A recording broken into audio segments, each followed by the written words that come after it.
የጀግና ዘር የገበሬው ያድዋ አርበኛው የማይጨው ማይሸበር አረማይተኛው ከክብሩ አንገቱን ቀድሞ ለሰጠው በእውቀት ጥልቀት ለበቃው የነበር ያውቃል ለመቃው ከጥበብ ምጥቀት ከጽጋ ንብረት በእውነት ለመኖር ሲባል በብረት እናቱ ጀግና አንድ ላይ ዘማች ቆራጥ ናት ለወገን ምትደርሰው ያ ምስኪን ካንጀቱም ቀንሶ ነው ለሰው የሚያቆርሰው መሰረት ለሰው ዘር የጥንቱም ገናና ሁሌም ጥንትም ያጎበዝ ጀግና ያሆ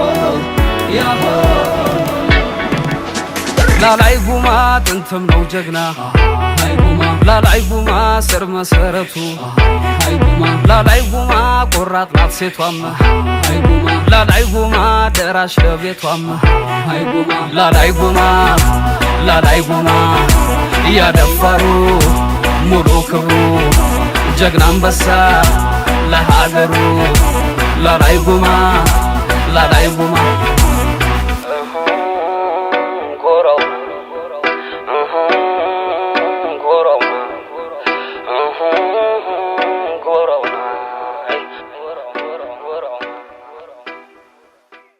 ነጩ ፈረስ ማን ነው?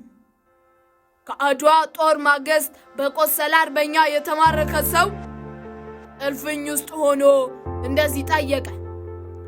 ሲወጋ ሲያዋጋ ሲያጠቃን የነበረ ነጩ ፈረስ የት አለ? ይሄ ነጭ ወራሪ ይቀልዳል በል። ነጩ ፈረስማ ድንበር ስትገፋ ዱካ ስታሰፋ መሬት ስትቆፍር ይቅርብ እያለ ምክር ያቀረበው አላወቅም እንጂ ነጩ ፈረስ ያ ነው። ነጩ ፈረስማ አይገባውም ብለ አልተማረም ብለ እንደ ስፔን፣ ፖርቹጋል፣ እንግሊዝ ተመኝተ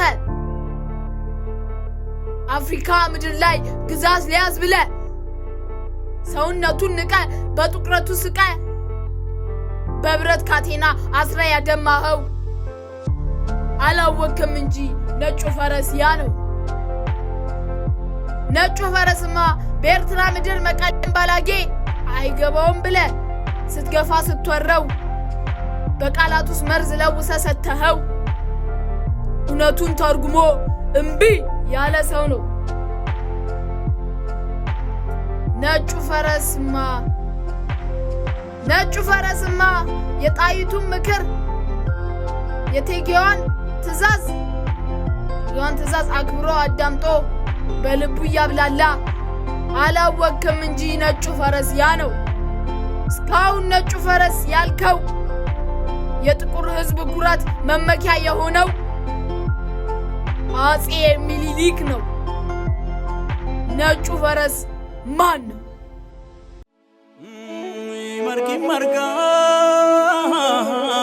margu sete marga barrin darba barrin darbu sete barrin darba margi kalo margu sete margi kalo barrin darba barrin darbu sete opsi ballo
አንቺ ሆዬ ባቲ አምባሰል ትዝታሽ በልቤ ሲብሰለሰል አቅንቶኝ እግሬም ወደ ወሎ አስባለኛ ጃኢብ መለሎ ወሎ መጀንኩሎ አርሂበና ግባ ጓዴ መርሃባ ብለናል ዘመዴ እንግዳ አቀባበል ወጋችን ይህ ነው ወግ ባህሉ ሀገራችን ግባ ከቤታችን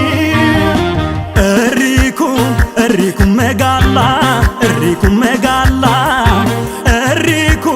እሪኩም መጋላ እንዲያው ሰንደል ገላ